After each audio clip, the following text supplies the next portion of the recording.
예, 여러분 안녕하세요. 2023년도 원주 에너지 기술센터 신재생 에너지 중에서요. 화력 발전 세미나입니다. 오늘이 이제 그 세 번째 시간인데요. 아, 특히 여러 가지 사실까지는 우리가 두 번에 걸쳐서 세미나를 했었습니다. 첫 번째는 제가 신재생 에너지 중에서 화력 발전에 관련된 중요성에 대해서 개론식으로 제가 했고요.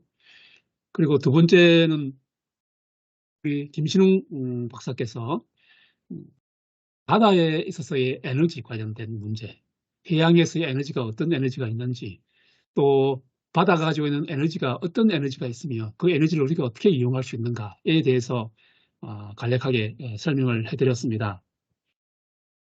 오늘은요, 세 번째 시간입니다. 화력 발전을 하기 위해서 저희들이 지금 저희 팀에서 구성하고 있는 것들이 음, 소위 말하는 하부 힌지형 화력 발전체이거든요. 그 중에서도 그냥 하부 힌지형 화력 발전체를 그냥 그대로 사용할 수는 없어요. 어떤 구조체에다가 달아야 되거든요. 그걸 저희들이 이제 개발한 것이 원류형 잠재라고 하는 것입니다. 그게 여기서는 오버토핑 타입 서브머지드 브릭워터라고 그랬어요. 잠재 구조물을 만드는 겁니다. 잠재 구조물에다가 저희들이 화력 발전체를 설치를 하는 거예요. 그래서 그걸 우리가 이제 원료형 잠재라고 하는데 그것을 영어로 OSB라고 합니다. 그래서 이번 시간에는 그 OSB 원료형 잠재에 관련된 수리학적 특성에 대해서 저희들이 설명을 드릴 겁니다.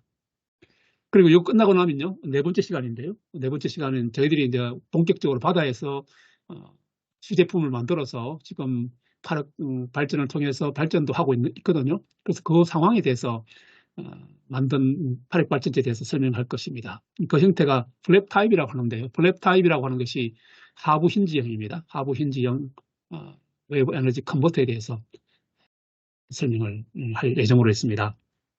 그래서 오늘은 크게 이제 원리형 잠재에 대한 특성에 대해서 설명할 건데요. 첫째는 네 가지에 대해서 설명할 겁니다. 첫째는 그 원리형 잠재라고 하는 것이 뭔지, 다시 말하면 오버토핑 서브머지드 브릭 워터라는 게 어떤 것인지, 왜 해야 되는 건지 하는 것들에 대해서 설명하고요. 두 번째는 그 원리형 잠재의 어떤 특성에 대해서 설명합니다.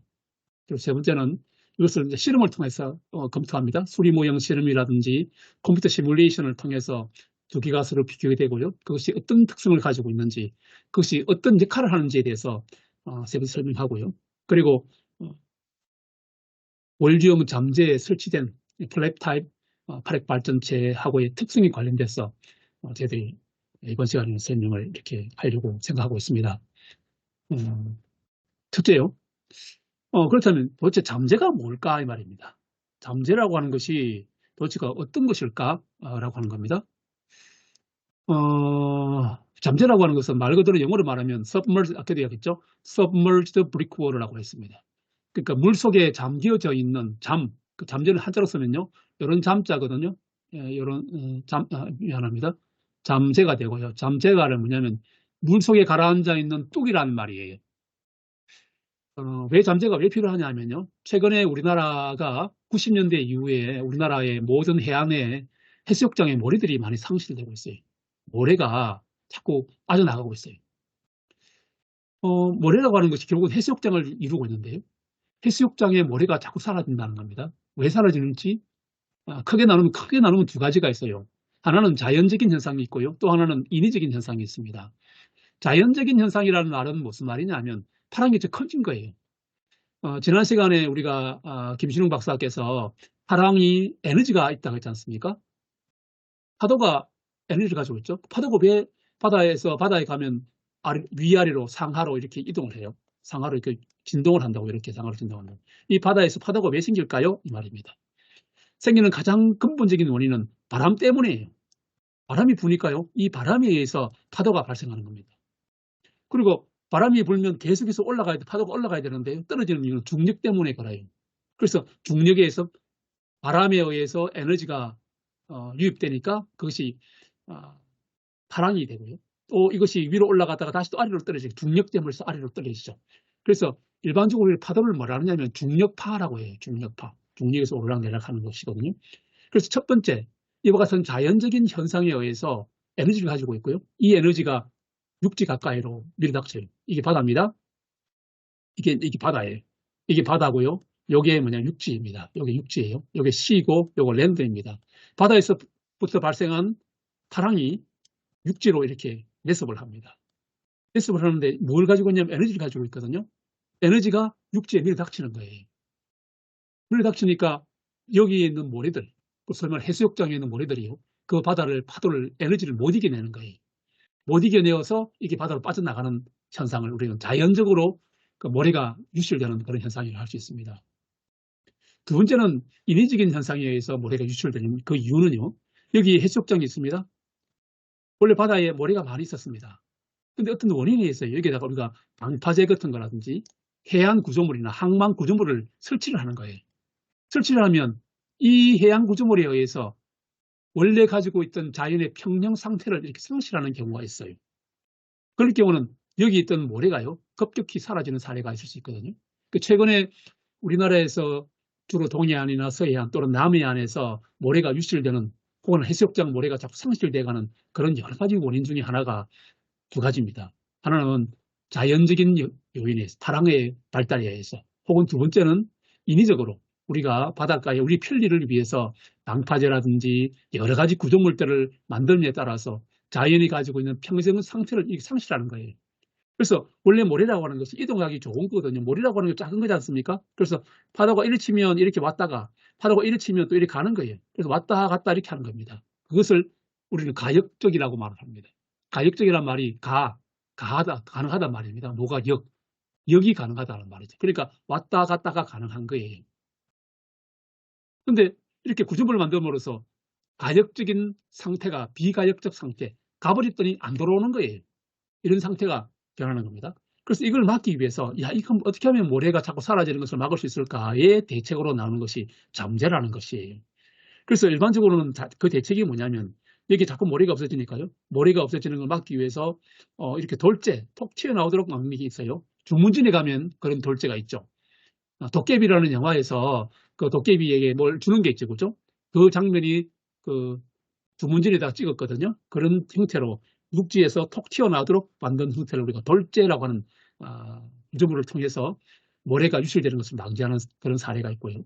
혹은 아니면 여기에 있는 해수욕장이 있는데 해수욕장 바깥에다가 이렇게 섬처럼 만들어요. 이렇게 만드는 경우가 있습니다. 이걸 우리가 이안재라고 해요. 이렇게 돌재 형태나 이안재 형태로 해서 바다에 모래가 침식되는 것을 방지하는 시설은요. 일반적으로는 여기 보면 여기가 바다가 있으면 바다 위에 이렇게 돌출하는 거예요. 이렇게. 그러니까 전망이 어때요? 이게 우리 조망이 뷰가 별로 안 좋아지죠. 그죠?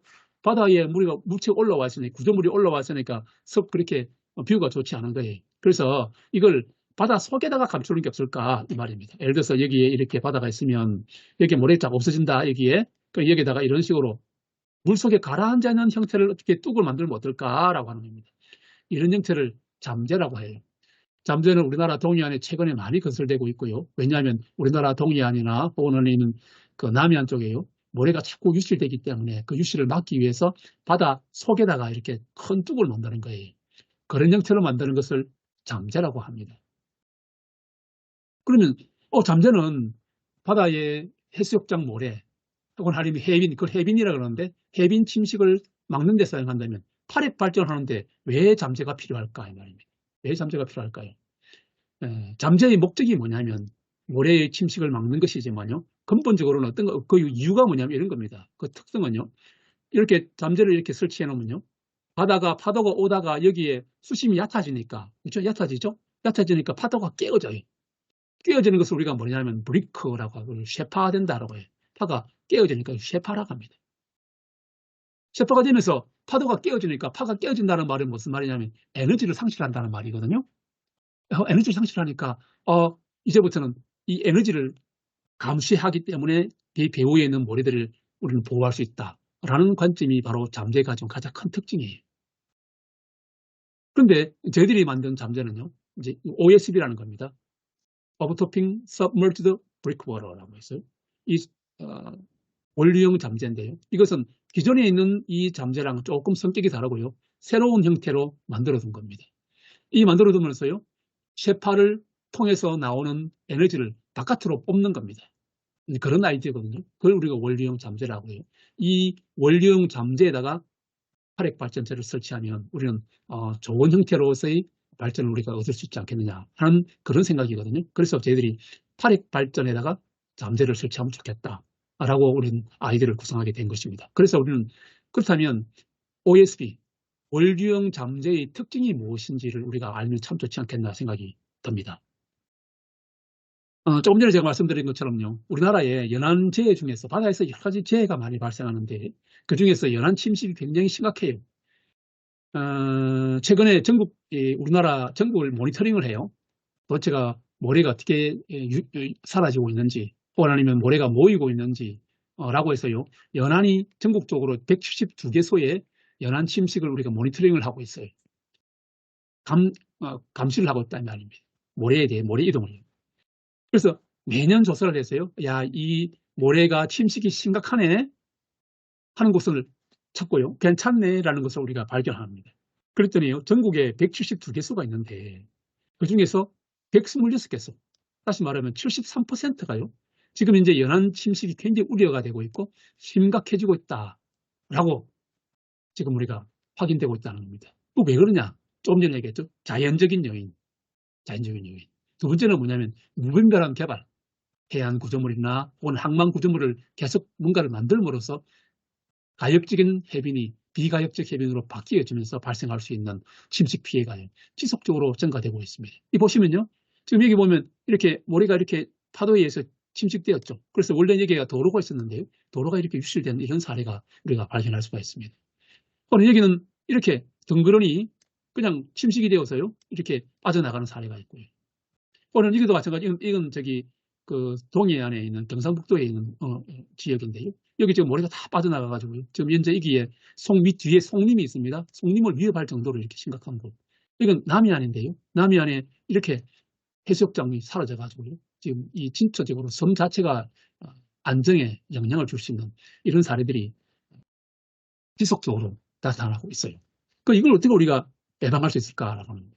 그래서 우리는 이렇게 생각해 봤습니다. 이게 왜 그러냐 하면은 연안 침식이 왜 이렇게 자꾸 침식이 심각해지고 있는가를 살펴봤더니요, 무분별하게 아까 처음 이야기했죠. 항만을 만든다든지 혹은 아니면 해안을 개발한다든지 이런 것에 의해서 계속해서 피해가 증가되고 있는 상황이고요. 거기다가 파랑이요, 점점 증가되고 있습니다. 최근에 지구온난화 현상이 계속 지속되고 있죠. 그것 때문에 파랑이 점점 더 증가되고 있는 겁니다. 그래서 아주 침식형 모래의 침식을 가중할 수 있는 이런 고파랑이 계속해서 발생한다든지 또 발생 가능성이 증가되고 있습니다. 우리나라 동해안 같은 경우는 특히 겨울철에 고파랑이 많이 발생해서요, 특히 겨울철에 그 해변이 침식되는 사례들이 굉장히 증가되고 있고요. 일반적으로는 이렇게 모래가 침식되는 지역은 대부분 다 경관이 아주 멋있는 해수욕장에서 주로 발생해요. 그러다 보니까 그게 실질적으로 체감할 수가 있게 되거든요. 거기다가 우리나라는 침식 대책에 대해서 침식되었어요. 어떻게 그 대책을 세우지 할 때요, 지금까지 우리나라는 80% 이상이 그 잠재를 설치하는 겁니다. 잠재를 다른 이름으로 폭이 넓은 인공 리프예요. 예를 들어서 어떻게 하느냐면, 아까도 제가 설명드렸습니다만은 그냥 이렇게 뚝을 둔다 했죠, 그죠? 이 뚝의 폭을 보통 얼마나 두느냐면요, 폭을 40m로 두는 거예요. 그러니까 이게 예를 들어서 해수욕장 같은, 이게 해수욕장이야, 모래가 없어져서 올라가면요, 이런 뚝을요 밑에다가 이렇게 크게 둔다 이 말입니다. 폭을 얼마 두냐면 40m로, 이 폭을 40m로 두는 거예요. 그래서 크게 이렇게 설치를 하는 거예요. 그것을 우리가 다른 이름으로 해서 폭이 넓은 광폭, 인공리프라고 말합니다. 인공리프를 또 다른 말로 우리는 잠재라고 하거든요. 그래서 이렇게 대규모로 설치하는 사례가 많아요. 하지만 이렇게 잠재를 설치한다고 해서요, 모든 것이 다 이렇게 잘 되느냐? 그렇지 않다 이 말입니다. 어떻게 되냐면 실제로 요 잠재만 설치한다고 다 이게 해수욕장 모래의 침식을 다 우리가 방지할 수 있을까? 그렇지 않아요. 이게 뭐냐면 수위가 상승해요. 요 배후에요, 요 잠재 때문에요, 요 배후가 물이 쑥 올라가요. 이거로 말하면 웨이브 셋업이라고 하는데요. 웨이브 셋업이 된다든지 혹은 아니면 요 사이로, 다시 말하면 요 사이로요, 토사가 이렇게 빠져나가는 경우도 있을 수 있어요. 그래서 또 다른 형태의 부작용이 발생하는 것도 있습니다. 그래서 야, 그러면 해양 경관도 잘 보존하고 그리고 부작용도 없는 그런 잠재가 없을까를 해서 저희들이 이제 고안한 것이 바로 OSB, 원리용 잠재라고 하는 것입니다. 저희들이 이제 우선 실험을 해봤습니다. 우선 여기다가 우리 여기 실험실인데요. 저희들이 이제 모래를 깔아놨습니다. 어떤 이제 크게 나누면 두 가지가 있는데 하나는 그 실험할 때요. 실험 자체가 두 가지 형태의 실험이 있습니다. 하나는 지금 원래 여기가 이제 여기가 지금 수위예요. 물이 요만큼 있단 말이죠. 처음에 이렇게 빨간색으로 그어놨는데요. 여기 빨간색으로 그어놓은 요게 초기에 만들어둔 이런 그 해빈 단면이에요. 이걸 뭐로 깔았냐면 저희들이 첫째는 이게 표준사라고 해서 모래를 이렇게 깔아놨습니다. 표준사라고 하는 것은 뭐냐면 우리나라가 요건 표준적인 모래야라고 하는 겁니다. 표준적인 모래가 뭐냐면 주문진 표준사예요. 그래서 우리나라의 표준사라고 한다면요. 주문진 모래를 말하는 거예요. 그 주문진 모래를 이렇게 놓고요. 파랑을 주는 겁니다. 여기서 파랑을 이렇게 쏘죠. 쏩니다. 쏘는데 여기다가 뭘 설치했냐면 저희들이 이제 그 우리 말하는 원료형 잠재를 이렇게 설치하기도 하고 이렇게 몇 가지 잠재를 설치했습니다. 여기 빨간색이 뭐냐면 빨간색 있죠? 이게 초기 해빈 단면이고요. 그다음 파란색은 초기 이제 수위고요. 세 번째는 뭐냐면 그냥 아무것도 없는 상태에서 파랑을 준 경우고요. 요 점선은 뭐냐면 그 앞에다가 이중 원리용 잠재를 두고 파랑을 실험한 결과입니다. 파랑은요, 일반적으로는 어떤 파가 있냐면 모든 파가 다 오면 다 모래를 침식되는 것이 아니고 파고가 상대적으로 크고 주기가 상대적으로 짧은 파인 경우에는 일반적으로 이 모래가 침식이 잘 돼요. 그래서 저희들 실험실에서는 어떤 파가 이곳에서 침식될 것인가를 조사를 해서요. 파고가 11cm고요. 그 다음에 입사파 주기가 1.34초인 이런 파를 180분을 이렇게 쏘았습니다. 180분이라고 하는 것은 약 3시간 되겠죠. 그죠? 3시간을 파랑을 쏘았습니다. 쏘아서 이것이 어떻게 되는지를 한번 조사를 해본 겁니다. 해봤더니요. 원래 아무것도 없는 상태에서는 이렇게 돼요. 원래 초기 수심에서 이렇게 뒤로 후퇴가 됐죠. 그죠? 침식이 심각하게 되는 거예요. 근데 여기다가 인공 리프, 다시 말하면 원료형 잠재를 설치하고 나니까요. 점선처럼요. 그렇게 그 초기형하고 큰 차이가 없는 형태로 이렇게 나타나서는 볼 수가 있었어요. 그래서 모래의 침식을 막을 때는 일반적으로는 그냥 놔두는 것보다는요. 뭔지 몰라도 우리 그 원료형 잠재를 설치하면 침식을 최소화할 수 있다 하는 사실을 알 수 있을 거예요. 그 일반적으로 모래를 설치하는 것보다 또 다른 형태로 할 수 없을까라고 했어요. 저희들은 이번에는 또 다른 실험을 했었어요. 그게 뭐냐면 안스라사이트라는 것을 실험을 했어요. 안스라사이트라고 하는 것은 뭐냐면 비중이 한 1.4 정도 되는 소위 말하는 그 탄소 알갱이 같은 것이거든요. 우리 그 안스라사이트가 주로 어디 사용되느냐 하면 그 정수장에서 여과할 때 사용하는 일반적으로 그런 여과제가 있는데 그 여과제가 안스라사이트예요. 안스라사이트에서 이번에는 파고를 15cm 알 크게 주고요. 주기를 더 짧은 이런 파랑을 한 180분 또 조파를 해봤습니다. 조파하고 나서 어떻게 변하는지를 봤습니다. 이것도 마찬가지로요. 이 파란색은 처음에 있던 요 수위고요. 그 다음에 여기다가 이중 원료형 잠재를 설치한 겁니다. 설치하고 나서 파랑을 쏘한 거예요. 쏘았더니요. 결론부터 말씀드리면요. 이건 놀랍게도 여기에 이렇게 요 앞에 파란색으로 되어 있는 제일 두꺼운 요것이 원리용 인공리프, 다시 말하면 원리용 잠재거든요. 했더니 다른 것에 비해서요. 상대적으로요. 어떻게 됐습니까? 이렇게 요 자연수면에서부터 증가되고 있음을 우리가 확인할 수 있었어요. 여기에 있는 것들이 아마 이쪽으로 이렇게 올라가는 형태로 되는 것 같아요. 그래서 이렇게 이동상 실험, 모래를 깔아놓고 이 경우는 안스라사이트라는 것을 깔아놓고 실험을 했더니 상당히 침식형 파랑을 오더라도 이 원료형 잠재를 앞에다가 설치함으로써 이게 정상형 또는 퇴적형으로 바뀌어진다는 사실을 확인한 거예요. 그래서 이 이중 원료형 잠재 또는 원료형 잠재라고 하는 것이 모래 침식 방지에는 효과가 있다 하는 것을 저희들이 실험적으로 확인하고요. 검증을 한 것입니다. 그럼 그 원리가 뭘까라고. 그럼 뭐 때문에 이렇게 침식되는 것이 이렇게 퇴직이 되고 이렇게 할 수 있을까를 저희들이 한번 따져봤습니다. 그래서 저희들이 한번 확인해 보니까요. 이와 같은 특성이 있다는 겁니다. 요 위에는 요 그림은요. 일반적으로 사용하고 있는 인공리프예요. 살고 있는 인공리프고요. 요 밑에는 저희들이 이제 구하는 원류형 잠재라고 하는 것입니다. 원료형 잠재에 대해서는 제가 다시 또 좀 이따 설명을 하도록 하겠습니다. 자, 첫 번째 파랑이 입사를 합니다. 파가 오면요. 제가 그랬죠. 이 잠재의 파랑에 대한 제어의 기본 메커니즘은 이런 거예요. 파도가 오는데 여기 수심이 얕아진 거야. 이렇게. 얕아지니까 오다가 수심이 얕으니까 지가 제어를 못하니까 지가 깨어지죠. 그죠? 그걸 쇠파란다고 했습니다. 쇠파가 되면서 쇠파가 되고 나면 어떤 일이 벌어지냐면 파가 오다가 에너지가 깨어지니까요. 에너지가 더 이상 내가 에너지를 가질 수 없어. 그러니까 그 에너지를 소실하게 된단 말입니다. 소실하게 되는데요. 파가 가지고 있는 에너지가 소실되면 세 가지로 형태로 변화가 돼요. 파가 가지고 있는 에너지를 깨어버리면, 쇠파가 돼버리면 세 가지 형태로 변한단 말입니다. 첫 번째가 뭐냐면은 위치 에너지로 바뀌어요. 여러분 아시죠? 역학적 에너지 보존 법칙에 의하면 에너지는 어떤 에너지가 있다고요? 위치 에너지와 운동 에너지가 있죠. 그죠? 그래서 첫 번째 위치 에너지가 바뀌어요. 파가 에너지가 있는데 파가 에너지를 소실을 시켜버리면 원래 내가 가지고 있던 에너지가 나타나요. 그게 뭐냐? 위치 에너지가 돼요. 위치 에너지는 뭐냐면 수위가 올라간다는 말입니다.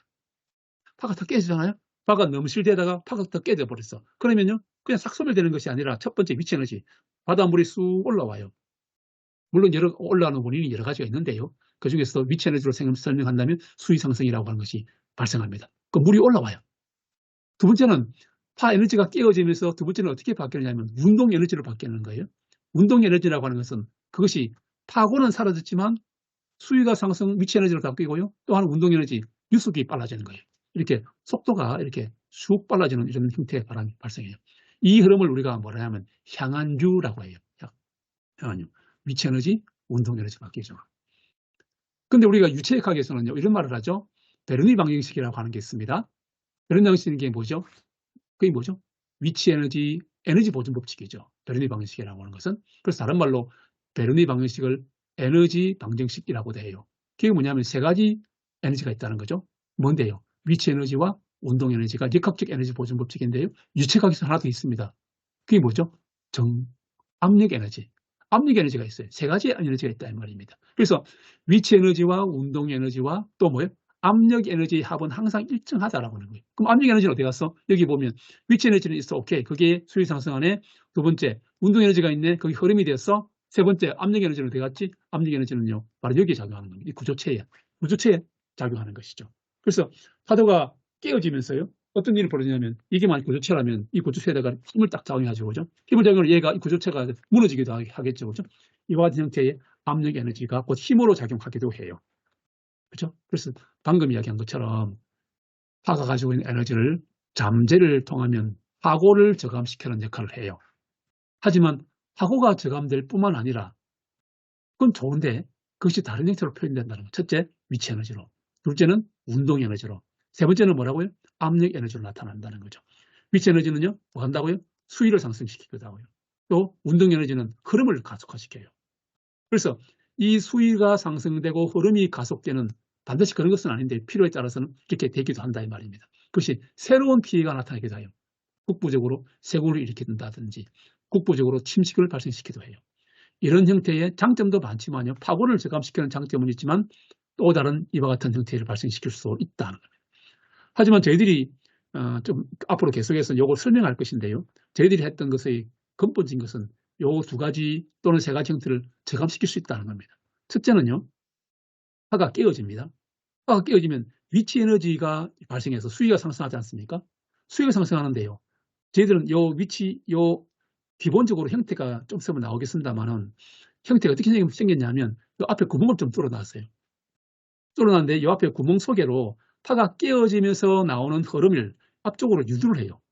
앞쪽으로 바깥으로 빼주거든요. 이 바깥으로 빼주는 것을 저희들은 여기서는 내가 이한류라고 했는데 이걸 저희들은 반환유라고 했어요. 반환유라고 하면서 이 반환유가 외 쪽으로 빠져나간다는 겁니다. 그래서 저희들 생각으로는 이것이 위치 에너지를 감소시켜서 수위 상승을 억제하는 거예요. 두 번째는 운동 에너지를 바깥으로, 다시 말하면 반환유로 빼주면서 이것을 흐름을 배후로 하는 것이 아니라 외해 쪽으로 빼주기 때문에 이것을 반환율이라고 해서 이 반환율에 의해서 수위가 상승하는 것이 아니라 수위가 하강하고 그리고 운동 에너지를 외해 쪽으로 반환율함으로써 흐름을 배후로 나아가는 흐름 자체를 저감시킬 수 있다 하는 것이죠. 그래서 이걸 통해서 우리는 새로운 피해, 쇠골이나 침식에 의해서 발생할 수 있는 그 피해를 최소화할 수 있다 하는 그와 같은 장점이 있는 것이 바로 이중 원리형 잠재. 저희들이 오늘 저희들과 함께 여러분 설명하고자 하는 원리형 잠재에 대한 이야기가 되겠습니다. 그래서 이걸 한번 저희들이 수치 시뮬레이션을 해봤습니다. 간단하게 저희들 해봤거든요. 예를 들어서 이렇게 수평적인 이런 바닥에 이렇게 양옆에다가 간단하게 이렇게 두 개의 뚝을 한번 만들어 봤습니다. 잠재예요. 뚝을 만들어 봤습니다. 뚝을 만들어 놓고 파랑을 한번 조파를 해봤습니다. 3차원 수치 해석이에요. 여기다가는 앞에다가 구멍을 이렇게 뚫어봤습니다. 이렇게 두고요. 여기다가 이렇게 구멍을 한 전체 폭에 여기 보면 LR분의 W라지 않습니까? LR이 전체 폭이 LR이고요. 그리고 요 개구부, 여기 개구부인데요. 개구부의 폭이 전체 폭의 20%인 경우입니다. 이렇게 두 개를 뚫어 놓고요. 똑같이 한번 실험을 해봤습니다. 해봤더니요. 이렇게 앞에 개구부가 없는 경우는요. 파가 없는 여기 위에 수위를 말하거든요. 이 수위를 말해요. 수위가 빨간 것은 수위가 증가되는 것이거든요. 여기에 증가됩니다. 증가되고 파도가 넘어가면서 전체적으로 약간 이 색깔은 좀 더 증가되는 거, 좀 덜 증가되는 거예요. 그래서 이렇게 형태가 되는 것이죠. 그래서 결국은 뭐냐면 이렇게 두면은 이 배우가 상대적으로 좀 증가된다 하는 겁니다. 그 앞에 이렇게 구멍을 20% 뚫었을 경우, 개구부를 두었을 경우에는요. 여기에 파도가 이 속을 지나가면서 흐름이 발생하고요. 이 흐름, 쇠파가 되면서 흐름이 이 바깥쪽 외쪽으로 빠져나가는 흐름이 발생하는 거예요. 발생하면서요. 처음에 있는 수심과 수위하고 그 배후의 수위가 변동이 거의 없다. 왜냐하면 이 배후로 다시 말하면 배후로 넘어가는 흐름이 도리어 반환시키는 이러한 흐름에 의해서 거의 배후로 넘어가지 않는다 하는 사실을 확인할 수 있었어요. 그래서 이것은 앞에 있는 이 부분에 적절한 형태, 이거는 우리 저희들 처음에 실험할 때는 20%를 했지만요. 20%인지 30%인지 적절한 형태의 최적의 개구부 폭을 둔다면 우리는 전체적으로 매우 안정한 형태의 파랑 전달을 우리가 발생시킬 수 있지 않겠는가 하는 그런 생각이 들었었어요. 그래서 이걸 한번 생각해 봤습니다. 이걸 해보니까요. 여기 이제 밑에 이 횡축은요. 개구부에다가 하나도 없는 경우입니다. 여기 10% 구멍 뚫었을 경우 20%, 30, 40, 50%를 개구부를 했을 경우고요. 요거는 배후의 수위가 어떻게 변화된가를 조사를 해봤습니다. 해봤더니요. 요 종축이 뭐냐면 그 개구부 폭에 대한 요 종축은 전달 개수라는 거예요. 전달이라는 의미가 무슨 말이냐면 파랑 전달률이라 했거든요. 전달률이라고 하는 것은 뭐냐면 여기 구조물이 있으면요. 자, 제가 그려볼게요. 생소한 분들을 위해서 제가 설명을 잠시 하겠습니다. 이렇게 이제 이런 잠재를 두었어요. 파도가 이렇게 옵니다. 파도가 이렇게 와요. 여기 이렇게 되죠. 요 잠재에 의해서 이렇게 온 파고, 이 파고가 HI를 하고요. 여기 전달된 것을 HET라고 합시다. 파고예요, 파고. 그래서 요 HI분에 들어온 입사 파고분에 전달된 파고의 비를 우리는 KT라고 해요. 그 KT를 우리가 뭐라 하냐면 전달계수. 파가 이 구조물을 어떻게 전달되어서 파고가 어떻게 감쇄되었지라고 보는 겁니다. 그러니까 예를 들어서 HI가 1m라면 여기 1m라면 1m였는데 여기가 HT가 지금 0.4야. 그러면 전달률이 얼마나 말입니까? 40% 전달이죠. 그죠? 그런 의미를 가져요. 그 파랑 전달률이라고 하는 것은 파고의 전달, 파고가 얼마나 감쇄된 전달이 되는가 하는 겁니다. 그걸 해봤더니 아무것도 없는 경우는 한 0.1 요 정도 전달됩니다. 하지만 아무래도 구멍이 있으면 전달이 많이 되겠죠. 그죠? 그래서 한 30%, 20% 정도 되면 한 30%, 0.3 정도 전달되고요. 0.30% 개구부가 있으면요. 한 0.3, 한 2 정도 이렇게 전달됨을 알 수가 있습니다. 그리고 배후에 이게 뭐냐면 배후에 수위가 어떻게 감소되는가, 증가되는가 하는 거였거든요. 수위 변화가요. 영입 때는 이렇게 30% 정도 증가됐는데요. 한 20이나 30% 되면 이렇게 점점 떨어진다는 사실 우리가 확인할 수 있었다 하는 겁니다. 결국은 앞에 있는 파고의 전달과 그 다음에 평균 수위의 변동에 대해서 우리가 한번 전체적으로 해보면요. 앞에 있는 요 절절한 계고부, 요 계고부의 폭이 몇 %냐에 따라서 전달률과 또는 배후의 수위의 변동이하고 굉장히 관련된다는 거죠. 수위가 아까 내가 그랬죠? 수위라고 하는 것은 수위 상승이라고 그랬죠. 그죠? 파가 전달됩니다. 파가 발생했습니다. 어떤 구조물을 통과했습니다. 깨어졌습니다. 깨어지면 어떻게 된다고요? 원래 가지고 있던 파랑 에너지가요. 세 가지로 나타난다고 그랬죠. 그죠? 파고는 죽어지지만, 파고는 사라지지만 세 가지 형태로. 첫째는 뭐라고요? 위치 에너지. 위치 에너지가 되기 때문에 수위가 상승한다. 배후에. 두 번째는 운동 에너지에 의해서 유속이 빨라진다. 세 번째는 압력 에너지에서 구조물 자체를 파괴시킨다라고 했지 않습니까? 그래서 사실 이 두 가지 세 가지 관점을 다 고려해야 돼요. 그래서 첫째, 위치 에너지는 수위 상승을 막으려고 그러면 수위 상승하면 배후에 문제가 될 수 있거든요. 막으려고 그러면 어떻게 해야 된다고요? 앞에다 에너지를, 위치 에너지를 외해 쪽으로 빼주면 된다는 거죠. 그 운동 에너지, 배후로 넘어가는 유속이 강하게 되는 것을 또 앞으로 빼주면 배후로 넘어가는 것이 없을 것이다. 하는 그런 형태가 되겠죠. 그 다음에 압력 에너지가 발생하면서 구조물 자체에 안정할 수도, 불안정해질 수 있겠죠. 깨지니까. 이게 무너질 거라고요. 이 무너지는 것을 막기 위한 안정성에 대해서도 또 우리가 검토를 해야 될 것이라 생각합니다. 그 다음에 이 최적적인 설계가 필요해요. 그 말이 무슨 말이냐면, 자, 예를 들어서 구조물을 만들 때 이렇게 만들 것인지, 그러면 이렇게 만들 것인지, 그죠? 이 폭이 굉장히 중요하지 않습니까? 그죠? 이 폭이 얼마나 하면 될 건가 하는 것입니다. 이걸, 저희들이 한번 테스트를 해봤습니다. 테스트를 해본 결과요, 요 입사 파장에 대해서, 파가 들어올 때 요 파고의 한 파장이라 그래요. 지금 요걸 한 파장이라 그러는데요. 파장이고요. 파장과 요것의 비입니다. 요것을 우리가, L 스몰 L이라고도 하기도 했는데요. 요 비를 해보니까 한 0.19, 이것도 마찬가지입니다. 한 0.19 요때에서 가장 최적의 값을 얻을 수 있었어요. 그래서 입사 파장이 예를 들어서 한 80m 된다. 80m. 예를 들어서 80m인가 어떻게 80m냐면요. 수심이 5m고요. 수심 Y가 5m고 여기에 주기가, 입사파 주기가 10초짜리 올 때, 그때 그 지점에서요, 한 파장이 한 80m가 됩니다. 이 파랑에 대한 이야기를 하려고 하면 또 굉장히 시간이 길어지기 때문에요. 그냥 일단 대략적으로 수심이 한 5m가 되고 파고가 10초 정도 되는, 주기가 10초 정도 되는 입사파의 파장은 80m가 돼요. 그 보통 보면 설계를 우리가 구조물 설계할 때요, 일반적으로 그런 정도 범위로 합니다. 잠재를 설계할 때요.